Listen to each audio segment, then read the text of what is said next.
I'm sitting on the sofa, looking into the soft glow of the fireplace, a glass of eggnog in my hand. It's Christmas Eve, and in the background, I can hear my wife humming a carol in harmony with the soft tunes coming from the stereo as she sets out the Santa Claus gifts. Even though our children are all but grown now, we still have Santa on Christmas morning. Only instead of dolls and toys, the gifts are sweaters and dresses, movies and CDs, but they are still given with the love that they have come to expect from us. I look over at her, and as it happens so often, she looks back at the same moment. Our eyes lock, and we smile at each other with the look of love everlasting. I think back then to an earlier Christmas Eve many years ago, and to one 2 years before that, when a series of circumstances, fortunate and unfortunate, led Grace to become my lover, and soon thereafter, my wife. They say you sometimes have to go through hell to get to heaven. And that was true in my case. I went through a hell that I wouldn't wish on any man. But if I hadn't, I wouldn't have Grace, and I wouldn't be half the man I am today. Let me tell you my story because there are some lessons to be learned from it. To the best of my knowledge, in the history of the world, there has only been one perfect man, and even he was quite a bit more than just a man.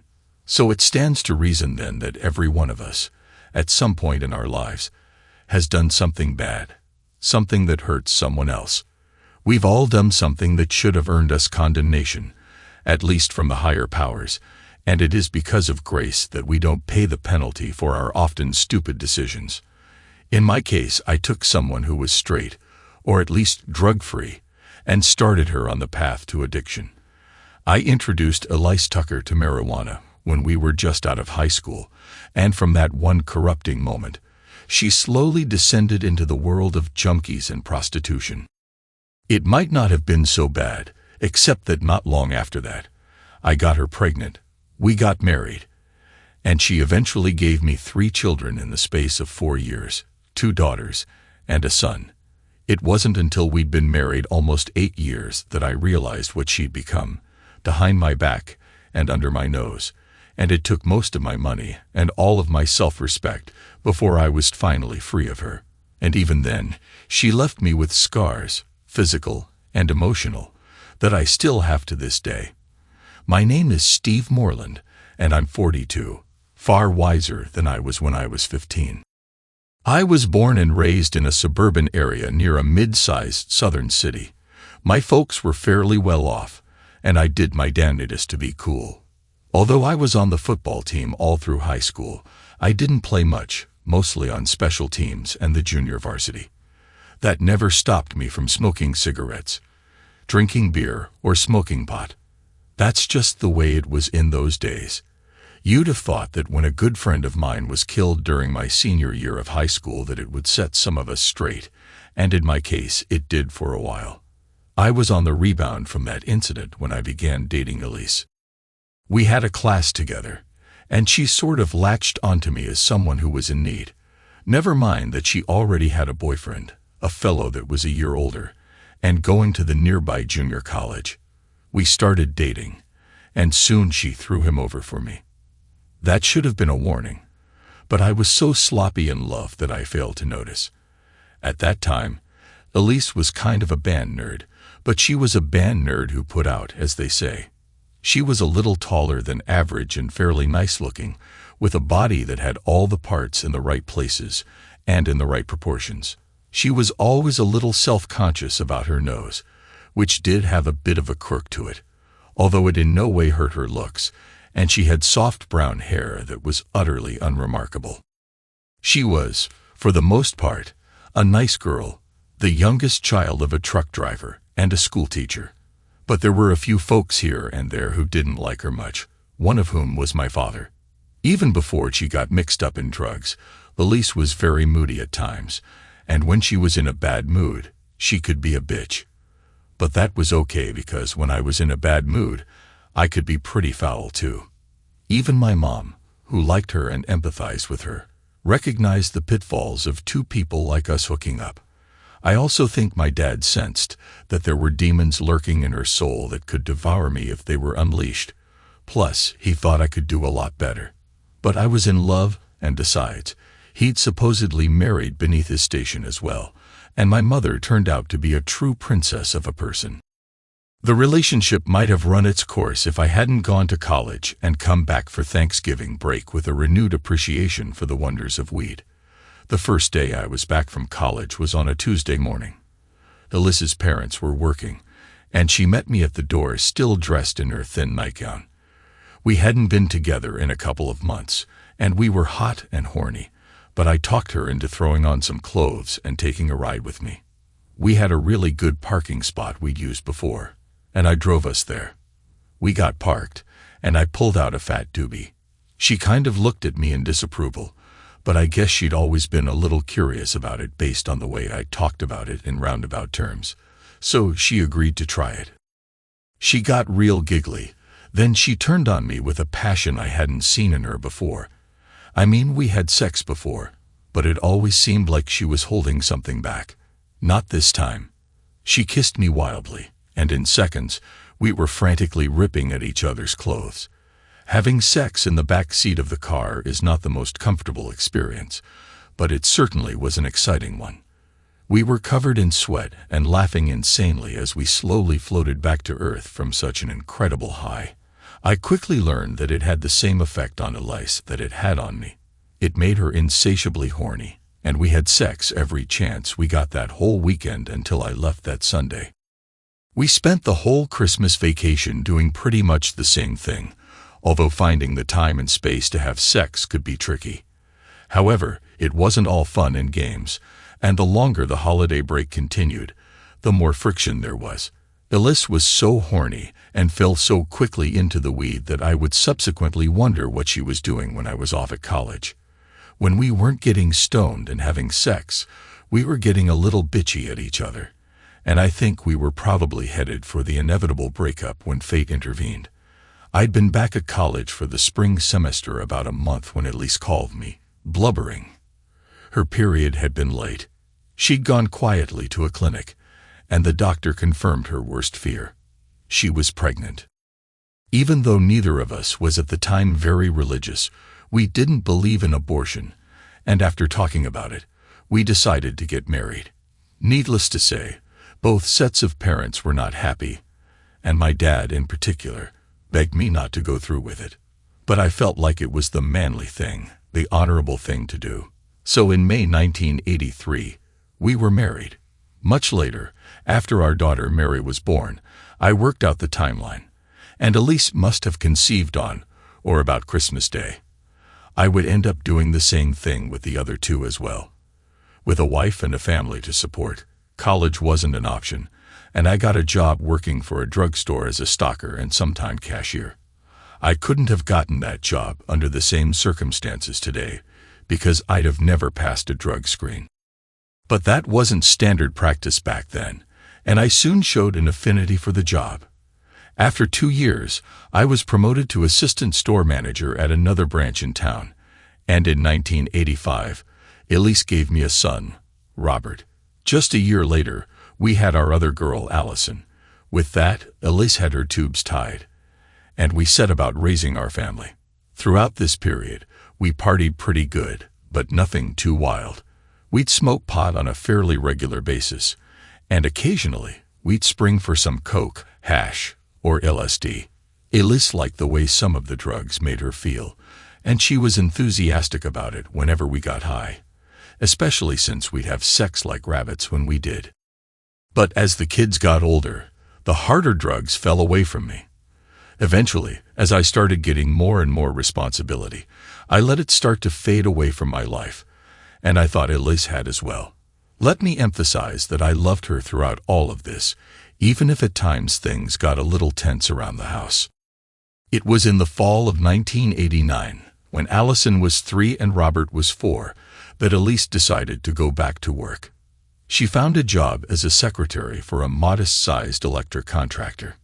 At first, I didn't mind because it meant added income that we needed to support a growing family. But then I started to meet some of the people she was working with, and I began to get real bad vibes, especially from the men that worked there. To be blunt about it, a lot of them were lecherous lowlifes, and a couple of them I knew to be serious druggies. And then there was Elise's friend Glenda, who worked there and who had steered Elise into the job. Glenda was married to Mitch, who was a low-level dealer and the main person we turned to when we wanted to get fixed up. They fought constantly and ran around on each other all the time. I even think they did some swinging, although I never got involved in that. Mitch was okay for the most part, unless he got deep into the whiskey. Then he could be a real terror, so I didn't get too close to him. But Elise and Glenda became fast friends, so we spent a lot of time at their house. The first time I really thought something might be going on with Elise was that New Year's Eve. We went to a big party at Mitch and Glenda's, and it was the usual year-end bash. A lot of beer and a lot of smoke. I had been away from the weed for about 6 weeks, so it hit me pretty hard. Still, I was all right until just after midnight when the champagne started flowing. I sucked down the better part of a bottle, on top of a dozen or so beers, and I got sick as a dog. I remember sitting on the driveway in a drunken stupor, and it was cold out that night. Elise finally found me after I'd been out there heaving my guts out, and brought me in and laid me on a bed where I passed out. I must have been down for a couple of hours when one of their teenage daughters rustled me out of her room. I kind of staggered into the den looking for my wife, but she was nowhere in sight. I thought I heard muffled sounds of intimacy from one of the back bedrooms, but I was too out of it to do anything about it. The next thing I knew, it was morning. I was on the floor in their den, and Elise was asleep on the sofa. After that night, I made a vow that I was never going to do anything like that again. I had a good career going, and I could sense that things in society were trending away from an acceptance of recreational drug use. It was the just say no era as the stories about the pitfalls of illegal drug use began to circulate. I cut down my drinking considerably and all but gave up smoking pot. I quit keeping it around and over the next year weaned myself away from it altogether. I really thought Elise was in it with me, but it began to become clear to me that she'd simply quit using at home. The first real sign that things were changing came in the spring. Elise went to get her hair cut one day and came back as a blonde. I also noticed that she was losing some of the weight she put on having the children, although I didn't see her on any diet or workout program that would cause weight loss. With her weight loss and her new hair color, which I didn't care for, she began to sport a new, more revealing wardrobe. When I finally complained about it, she just shrugged and said something about wanting to look good. But at work, it didn't add up. As spring turned to summer, she began going out with the girls a couple of nights a week after work, and she started coming in later and later. After many of her nights out, she tried to slip in quietly, lock herself in the bathroom, and shower. And as she was going out and staying out, our sex life simply ceased to exist. At the time, it concerned me. Later, I'd be glad it had. It was in mid-July when she came home around 2 in the morning, and I watched her while pretending to be asleep. I watched her pull her dress off, and I was shocked to realize that she'd been naked under her dress. That was the first concrete sign that really made me suspect that she was cheating on me. I confronted her about it the next morning, and she looked me straight in the eye and denied it. "Of course, I'm not having an affair," she said indignantly. "Are you?" "Not even close," I answered back. But her attitude spoke volumes. She was taking the offended approach and turning my suspicions into her suspicions. I knew I'd stayed faithful, even though I had periodically been offered by some of the girls who worked under me. I knew that was a bad practice to get into, and I avoided those encounters. It wasn't that I was so virtuous that I wouldn't have sex with another woman outside of my marriage if I got the chance. It had more to do with my personality. I've never been blessed with the gift of gab, and I never learned how to smooth-talk strange women. I was in my comfort zone with Elise, and trying to step out with other women would have been hard for me to do. At home, our attitudes toward each other blew hot and cold. But as time went on, there was more and more of a disconnect between us. Our sex life was a joke, and we weren't having the kind of playful banter we'd had earlier in the marriage. I also began to harp on it when she'd come home just a little bit late, but with the telltale bloodshot eyes and sweet aroma of marijuana about her. Again, she turned it back on me, telling me in no uncertain terms that she was old enough to do what she wanted, that I was the one who had started her down that road, and if I wasn't willing to party with her, she'd find someone who would. Around the end of September, I made a desperate effort to salvage our relationship. I caught Elise on a day when she was off, had her sit down, and we talked. I told her I knew she was smoking pot a lot heavier than she ever had before, and I told her I suspected she was using harder drugs as well. I asked her if she still loved me, and if she still wanted to be married to me. She looked at me tearfully and said she did. "Okay then. I have a few conditions," I said. "I want you to quit that job and find something else. I'd like to see you get into a rehab program, and we need to see a marriage counselor. I'm willing to wipe the slate clean, but only if you're willing to meet me halfway." "I don't know, Steve," she said. "I make good money there, and I like working there. They treat me nice, and I'm definitely not going into any rehab. I understand if you don't want to do it anymore, but I'm not ready to quit. I'm not a junkie or anything. I can handle it." She did agree to meet with a counselor, and we went twice. Then she decided that it was a waste of time and money we didn't have, and she quit going, and the pattern of wayward behavior resumed. I started following her around to the bars she'd go to after work. She'd drink with a mixed group of men and women, and some of the places she was going were pretty seedy. I never stayed long enough to see if she went off to motels or anything, because I had to get home to see to the children. But a couple of times, I saw her walk to the back of the bar, toward the restrooms, and stay back there a lot longer than I thought was necessary for her to do whatever business it is that women do in the ladies' room. By December, I had enough circumstantial evidence that I was prepared to take the next step and get concrete proof. By then, our marriage was a joke. We were fighting constantly, and she was coming home late from work just about every other night, looking like she'd been rode hard. I was fed up with Elise, and what I could see was her pattern of lies and infidelities.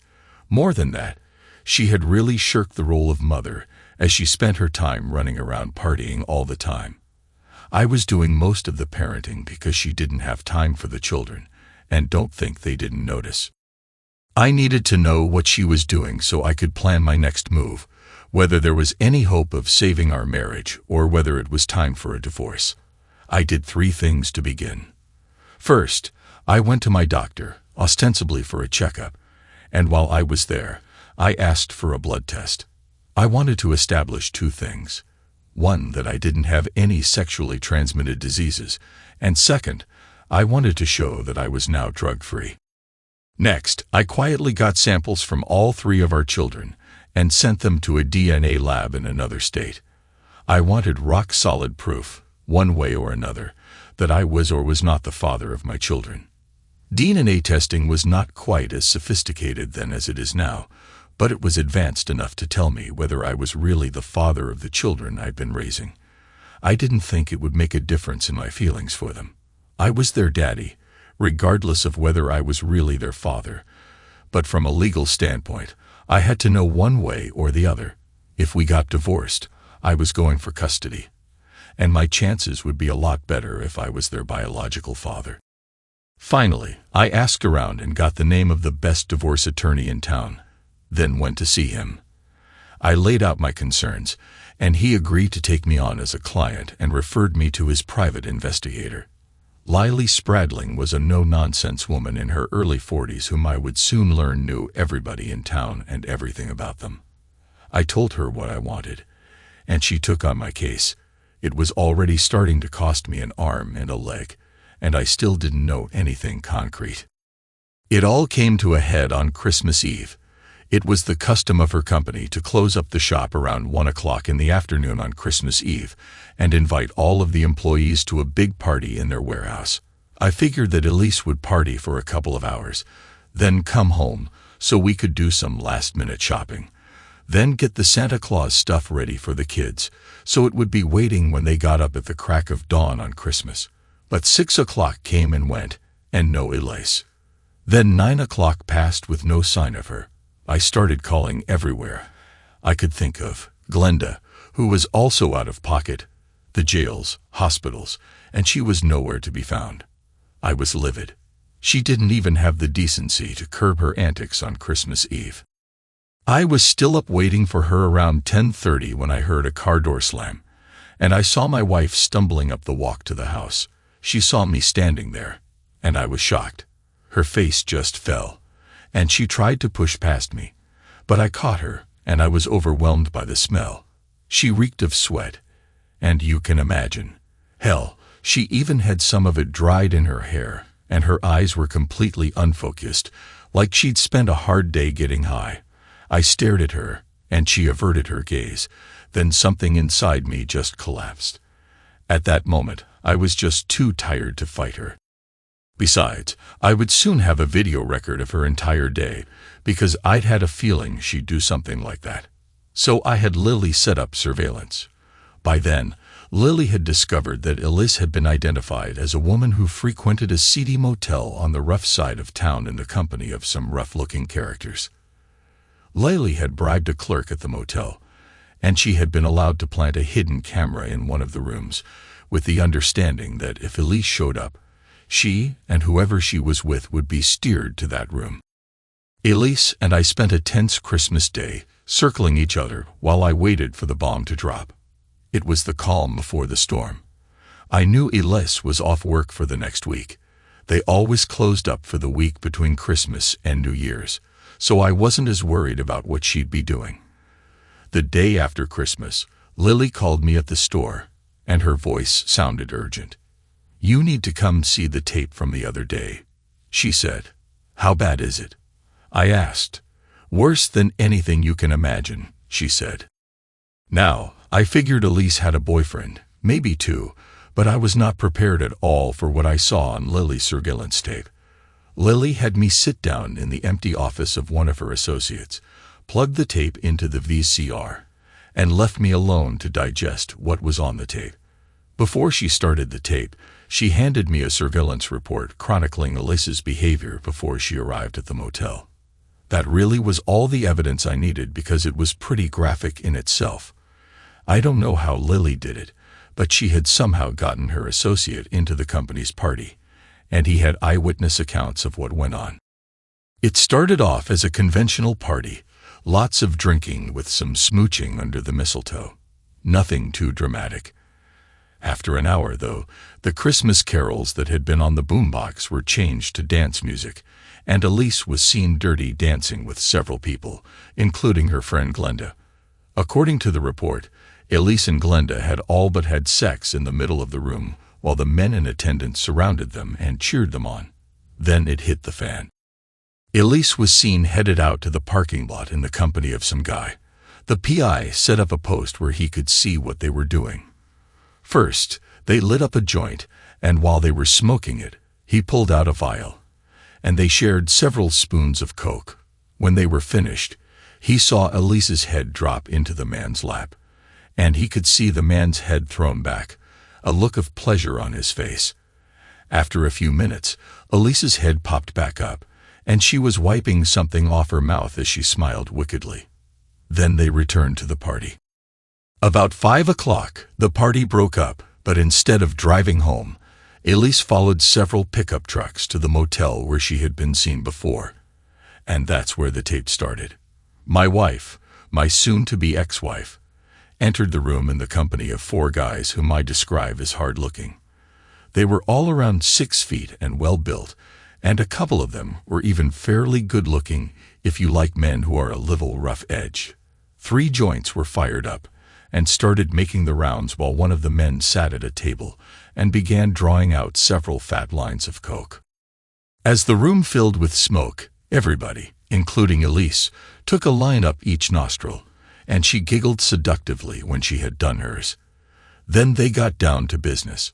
What I saw on the tapes put every spicy movie I had ever heard of to shame. Her performance with all the guys was at a professional level. I'd seen enough. But I did fast forward through the tape just to get set in my mind how bad it had gotten. And it did get worse. By then, though, I was numb to any further shock. So when she took on all 4 of them at once, it just didn't really register. I guess the look on my face spoke volumes, because Lily had her associate, the one who'd tailed Elise at the party, take me to a nearby bar for a medicinal drink. After a couple of beers with Burl, short for Burlington, I felt a little better. We talked about what I planned to do, and he agreed to help me when it came time to serve Elise with divorce papers. He was a big, muscular fellow who turned out to be a softy inside, and he empathized with me. Burl had been through much the same thing as I had, and he understood what I was going through. It was all I could do to be civil to Elise that night when I went home. Luckily, I guess, she made it easy for me by getting dressed up and going out that night with her friends. I didn't even bother to watch her leave. I was playing with Allison in the den when she left. The next morning, I went to my lawyer and told him I was ready to file the papers.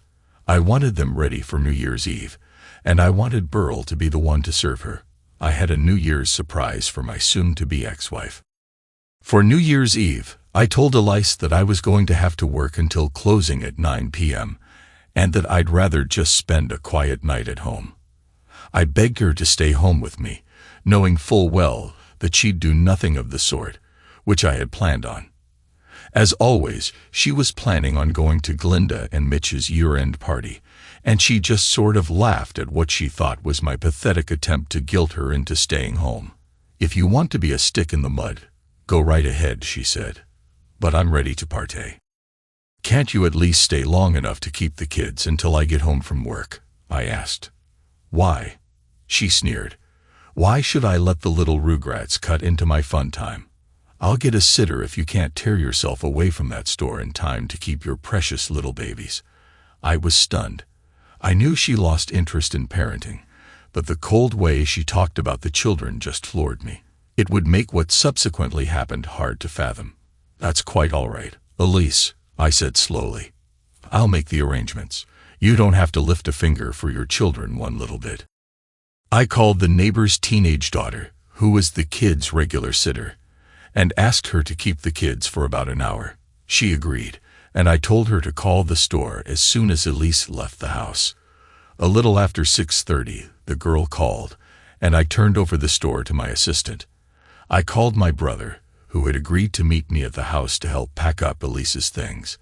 His wife drove him over and left with my children, who were told they were going to spend the night with their grandparents. We got all of Elise's belongings packed up and moved in my pickup truck to a storage facility, then drove to Mitch and Glenda's a little after 10 o'clock. Burl was sitting in his car, in a secure location, watching the house. "She hasn't left," Burl said. "It's a pretty safe bet she's there for the night." "Good," I said. As he poured me a cup of coffee from a thermos he had with him, we watched the house as several people came and went until the stroke of midnight. As the sounds of fireworks and other revelry erupted all around us, the 3 of us got out and approached the house. At first, no one answered the door, probably because they couldn't hear over the din. But Burl pounded on the door, and finally, someone I didn't know opened the door.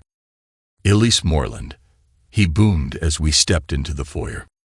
It took a few minutes before someone could fetch her to the door, and she looked awfully wasted when she showed up. "Yeah. What?" she began. Then she saw me and my brother standing on either side of Burl, and I think our faces told her we weren't there to join the party. "What are you?" she began again, but Burl cut her off. "Elise Moreland," he said as he slapped one of the letters he had with him into her hand. "You are served. This is a petition filed in civil court by Mr. Steve Moreland, seeking divorce on the grounds of adultery and mental cruelty. And this is an injunction from the court preventing you from coming within 1,500 feet of the domicile formerly occupied by you and said husband. And this envelope contains the key and the address to a storage facility where your belongings have been moved." "You sorry son of a..." Elise sputtered, and I could see Mitch, Glenda, and all of their friends starting to amass behind her. "I gave you a chance, Elise," I said evenly. "I gave you the opportunity to clean up your act, and you chose to betray me. You've made your bed. Now lie in it." We heard a cacophony of outrage building, so Burl opened his jacket, revealing the pistol in his belt. He put his hand on the handle and stared down the crowd. Then we turned and strode purposefully out of the house as the door slammed shut behind us. I doubt that Burl would have used his pistol, but it had made for a very effective peacemaker. Then I went to my folks to spend what was left of New Year's Eve and gird my loins for the battle to come. It wasn't long in coming. Truth is, Elise started stepping in her own mess right from the get-go, and it was the beginning of the year from hell. While we had been packing up her things, I'd hired a locksmith to come to our house and change the locks, but that didn't stop Elise. While we were spending New Year's Day at my parents' house, she broke a window in the kitchen door to get into the house and apparently ransacked our bedroom. Perhaps she was looking for something. I'm not sure. It didn't matter. I called the police and had her charged with breaking and entering, because it was her first arrest, and because it was done in conjunction with my serving her the night before. Her lawyer managed to get the charges dropped. A week later, I got my blood work back from the doctor and breathed a sigh of relief when everything came up negative. I added those documents to my growing evidence file, then got more good news the following week. The DNA results revealed that all 3 of the kids were indeed mine. Whatever Elise had done behind my back, she'd started doing after the babies were born. That made my strategy easy. I was going for full custody, and I was only going to allow Elise supervised visitation. To my bafflement, she fought everything tooth and nail. I'd have thought the way she'd been acting, that she'd be glad to have her freedom, that she'd welcome not having a husband and family holding her back from doing what she wanted. But I reckoned without the demons that my father had seen lurking in her heart all those years earlier. Once I established myself as the enemy in her eyes, she wasn't about to let me win anything without a fight. Yet it seemed like the more she tried to fight me, the worse things got for her, and the more infuriated she got with me. That included another arrest for possession of marijuana, which resulted in a hefty fine and got her driver's license suspended for 6 months. It took until midsummer, but I finally got the divorce I'd been seeking. Then we went to family court on the custody issue, and she brought out what she thought was her heavy artillery, the fact that I'd been the person who'd turned her on to drugs. But my lawyer brought out my evidence that I was drug-free and had been for the better part of a year. It looked like I was going to get full custody when Elise finally went too far. It was a hot night in September, and I was just leaving the store. The only warning I got was a sudden shuffling of several pairs of feet. Then I felt something, a large stick, or maybe a baseball bat, hit me hard right in my ribs. I just managed to roll away from a blow aimed at my head, which glanced off my shoulder. I managed to get up on my knees and defend myself, and I saw I was beset by 3 attackers, 2 of whom I recognized from the tape of Elise's Christmas Eve incident. I was able to engage the guy who was wielding the cudgel so that he couldn't get a real blow in on me, and I managed to land some hard blows to the guy's midsection. But the flip side was that I was left open to attack from the fists and feet of the other 2. I don't know if they'd have killed me or not, but I vaguely heard voices coming from down the street, and I was left in a painful heap. The last thing I remember was some kid hovering over me, asking me if I was all right, then calling for someone to go get help. Literally, the next thing I saw was a face, the face of a woman. At first, it was kind of vague, but as my head began to clear, I saw that she was a nurse, and a very pretty one at that. She had a fairly thin face, but she smiled when she saw I was coming around, and when she did, her whole face lit up. That was my introduction to Grace Pauling. I was in the hospital for 3 weeks, during which time I got to know Grace very well. She was quite simply the most beautiful woman I'd ever seen. She was very aptly named because she just had a graceful way about her, an elegance that comes from inner peace. She was a little taller than average and quite slender, with soft blonde hair cut fashionably just short of her shoulders. She was all but flat-chested, but if that bothered her at all, she didn't show it, and it sure never bothered me. From the beginning, I felt there was something there, and we'd talk while she busied herself caring for me. I found her to be a terrific listener and someone who was wise beyond her years. She was a year or so older than me, but she'd never been married, never really been close to it. She told me she'd had a few boyfriends, but none that had set her heart aflutter. Then she smiled that megawatt smile and winked at me. While I was in the hospital, I met several times with the police, and it became pretty clear that I'd been attacked at the behest of my ex-wife, for reasons that I just couldn't understand. She and her friends were arrested and charged with attempted murder. I let her sweat until the beginning of the next year. Then I met her to make a deal. If she relinquished all custody claims, I would see about getting the charges reduced to aggravated assault. "Why should I help you?" she snarled. "Because I really don't think you want to spend the next 15 years in prison," I said. "I'm giving you the choice between 3 to 6 years and the possibility of occasionally seeing your children as opposed to 15 to life, and never seeing them again. Don't be as foolish as you were when you rejected my offer to save our marriage. Remember, I'd have overlooked all the stuff you'd done up to that point if you'd done what I asked. If you'd quit that job, gone into rehab, been serious about counseling, none of this would have happened. But you declined, and where did it get you? You're unemployed, you're still struggling with your issues, and now you're about to become a convicted felon." "You haven't got anything on me," she said. "Oh," I said, and this time I sneered at her. I was through being Elise's doormat. "You should hear the story your friends are telling," I said. "They're saying you hired them to beat me up.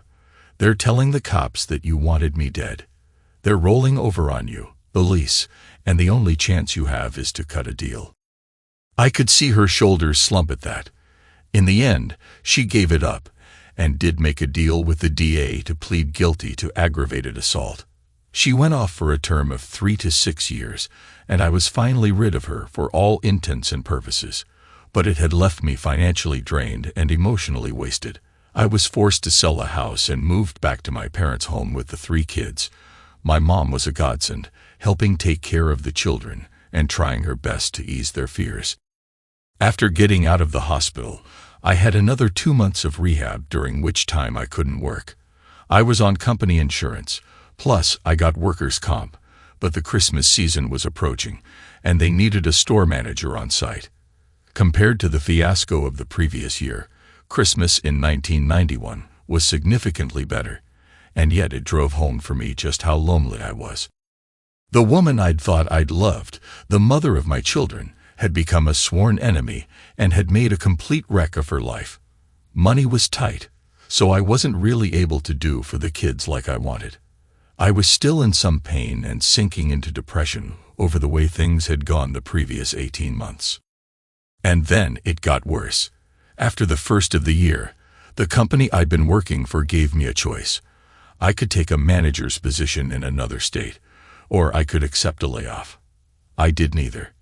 I tendered my resignation and found a job working the floor for a large retail store. It was a significant come-down from a manager's position, and I made quite a bit less than I had before.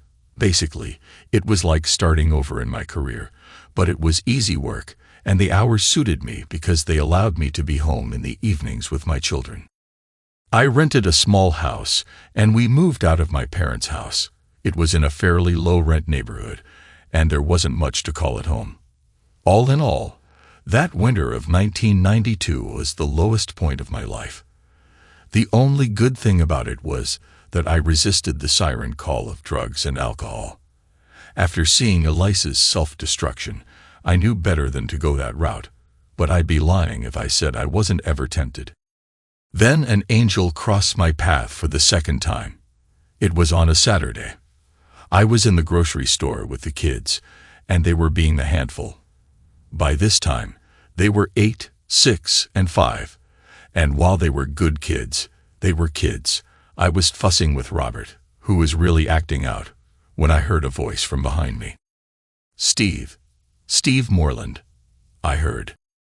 I turned to see Grace coming over to where we were. We hugged, and then she dropped down and greeted all three of the children by name. I was amazed. She'd only met them once or twice, and yet she knew their names and how old they were. That was the first time I saw just how gifted she was with children, because they calmed right down. We chatted, and she seemed real concerned about how I was doing. Then we sort of looked up at the same time, and our eyes locked. It was just for a moment, but I think in that one moment we knew the spark was there. "Look, would you like to go to dinner sometime?" I said hesitantly. "Heck, I owe you for all the care you showed me when I was hospitalized." "Steve, I was just doing my job," Grace said. "But I have to say it was a pleasure, and I'd love to go out with you. You have any plans for tonight?" I just stared at her. Later, when I got to know her better, I learned that was her way. She's very direct, and she knows how to cut to the chase without going through a bunch of nonsense. Anyway, we exchanged phone numbers. Then she gave me a little kiss on the cheek. It was nothing, really, but it sent goosebumps all over my body, and my little Allison picked up on it right away. As we were finishing our shopping, she just blurted it out. "Is she going to be our new mommy?" she asked me. "Oh, I don't know, sweetheart," I said. "It's way too early to say." "Why? Would you like for her to be your new mommy?" "Oh, yes," she said happily. "What about you guys?" I asked Mary and Robert. "You think you could accept Miss Grace as your new mommy?" "Sure, Dad," Robert said. "She's pretty neat." "We'll see then," I laughed. "But it's awfully early, and she may have something to say about it." "But you do like her, don't you, Daddy?" Mary said in her typical quiet, introspective voice. "Yeah, I do," I said. "But like I said, we've got a long way to go before we get to that point." That night, I took Grace to a steakhouse. Nothing fancy, but a place with a good atmosphere and good food. And I learned that she was everything Elise was not. I can't say she's perfect because she does have her moments, but I've never met anyone with a sunnier disposition, never been around someone who has such a positive outlook on life. With Elise, doom and gloom were right around every corner, and she spent endless amounts of energy worrying about things she had no control over, things that were over and done. She was so filled with regret and remorse that it always tended to drag me down. With Grace, every day is a new opportunity. She is a forward-looking person, a planner, someone who is well organized, and she never wastes a minute worrying about the past.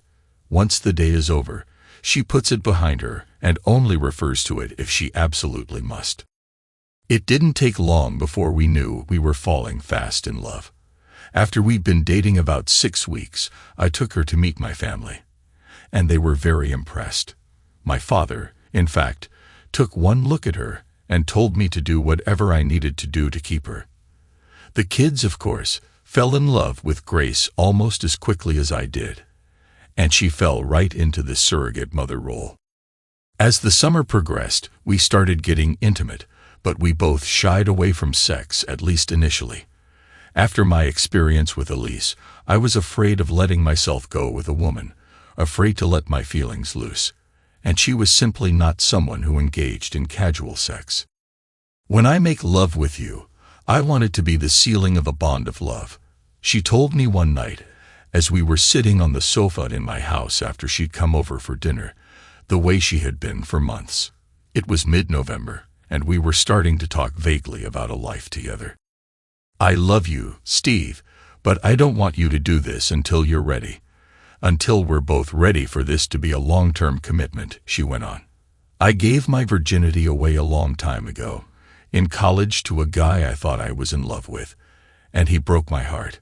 Since then, I've waited for the right man. I think you're that man. But until you're ready to take that last step, to walk in faith with me, then it's not going to happen.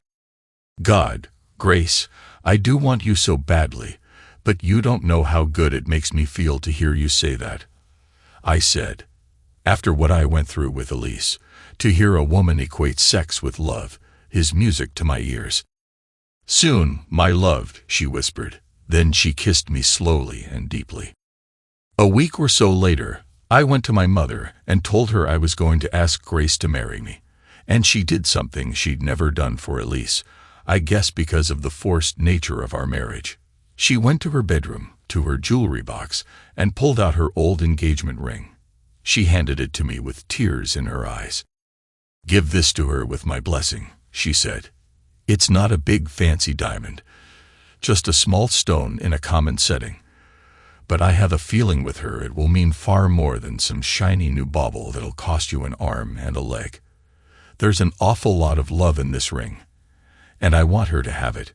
She's the best thing that's ever happened to you, and I want her to know it." I decided to wait until Christmas Eve to make my pitch. I had decided that we'd do Santa Claus at my folks' house, where they would have their stuff with their cousins and grandparents. And two, I wanted to be alone with Grace that night. I picked her up at the hospital after I got off work, then went to my folks to pick up the kids for Christmas Eve service at the church, where Grace had long been a member and where I'd started going. Grace sang in the choir, and I stared lovingly into her eyes as they sang. Later, we managed to get the kids down. It wasn't easy, but then we set out the Santa gifts. Once that was done, I told my folks that we were going back to my house, and I winked at my mom, communicating my plans non-verbally. I turned on the lights on the Christmas tree and put some holiday tunes on the stereo. Then we sat down on the sofa together, and I eased the box from where I'd hidden it in the cushions.